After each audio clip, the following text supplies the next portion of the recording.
Welcome to Behind the Curtain, IMO. I am Betsy Jordan.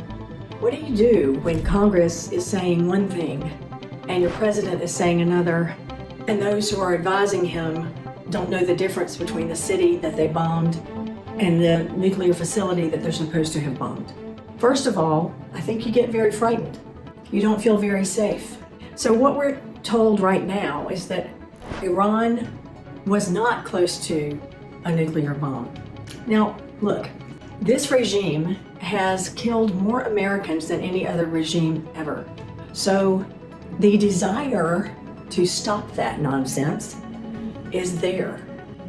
The desire to stop nuclear armament in Iran has always been there and has been addressed by former presidents. But what has happened recently has been that Trump got out of those nuclear agreements. But I will say this, that I've learned some things about uranium and enrichment of uranium and that being necessary to create a bomb, that also you have to have the capability of weaponizing it. I'll get into that later. But what we have is a month ago, the intelligence community was letting Donald J. Trump know that Iran was not close to making a bomb. They were reporting to Congress. It was very clear. Because Netanyahu, who has for years wanted us to bomb Iran. If not stopped, Iran could produce a nuclear weapon in a very short time. It could be a year, it could be within a few months.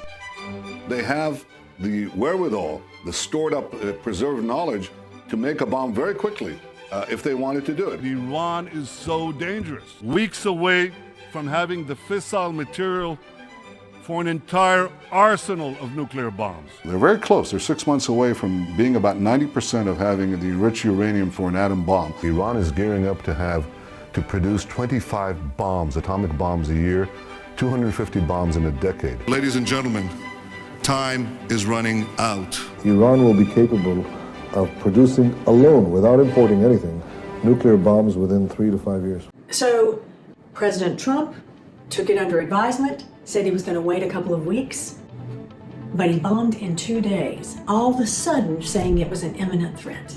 Was it though? Our information tells us no. We haven't heard him come and address Congress to say yes. In fact, he was like, let's bomb their nuclear facilities, get rid of their nuclear facilities, and then we will not have to worry about that, then we'll have peace in the world. Now, last time I checked, bombing does not create peace. We saw that in Gaza. We see it every day in Gaza, still. So over the next few weeks, I'm going to make the case for you why a long, drawn-out, protracted war, getting the United States involved in a war over there, is going to play right into the hands of Russia and China. China doesn't need Iran to win. It would just need Iran to survive and bleed US resources. That alone would stretch America's political capital and logistics on a war with no clear exit.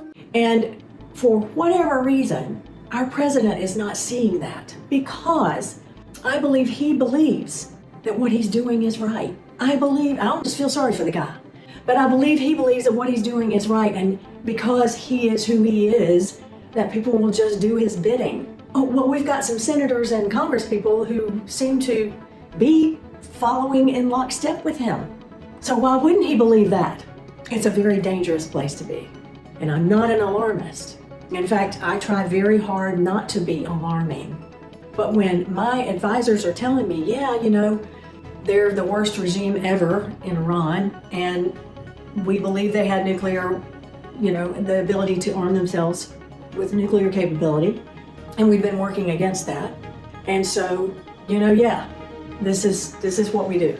Well, I think there's a case to be made for, okay, we did it. We didn't succeed at that.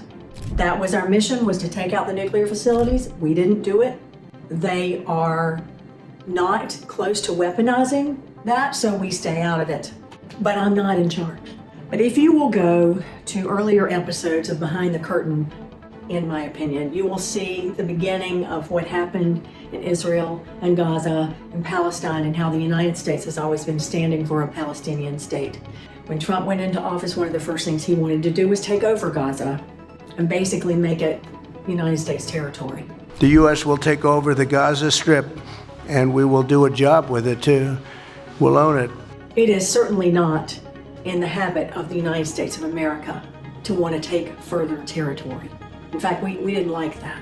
So in terms of how we're going to navigate this going forward, you need to know that I care enough about you to be honest with you, and I'm going to be as honest as I possibly can, understanding that sometimes I don't get all the information. But that is exactly why I have waited to say anything about this, because I really believe that we are on the precipice of war if we haven't already stepped right into it. This is Behind the Curtain.